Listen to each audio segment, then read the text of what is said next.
আছে গেলুম শালার ওটাকে সাপড়ি চেংড়ি রে পাউটে যেটা মুখ মাইকছি কালা মুখের সাপা ঠ্যাঙ্গলে কালা বুঝছিস তোমার কথা শুনে মনে হইতেছে তুমি বিরাট জ্ঞানী মানুষ হয়ে গেছো। তা মুই গেলুম ওই যে পার্কের মধ্যে যে আইসো ঠিক আছে গেলুম যে ধর আমার অবস্থা তুই হাসে কথা কেন করি কেমন করি এ দেদিম এই যে সিসার হিলবে যে মতো হিল নাই ঠিক আছে কি করে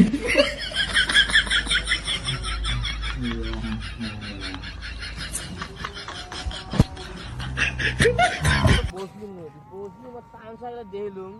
দেখি আর মনটা না করে দেখলে কটাং মই আমার মুখেন ছাপা ঠ্যাংলে কালা সত্যের পাওয়া যায় সত্যি পাওয়া যায় বলো কি তুমি সত্যি বলছো বিশেষ হিল কিনছে সুতোর ওপেনে নাইট ব্লাউজ কিনছে চিঠি কাটা ব্লাউজ খালি চিঠি বান দেওয়া ব্লাউজ तेजस्वी लोग हैं हमारे पास कितने शानदार विचार रखते हैं ব্লাউজ কিনছি আর একজন কি হাতে কিনছে শাড়ি আমি এই ফেলে দিয়ে আমি নিছে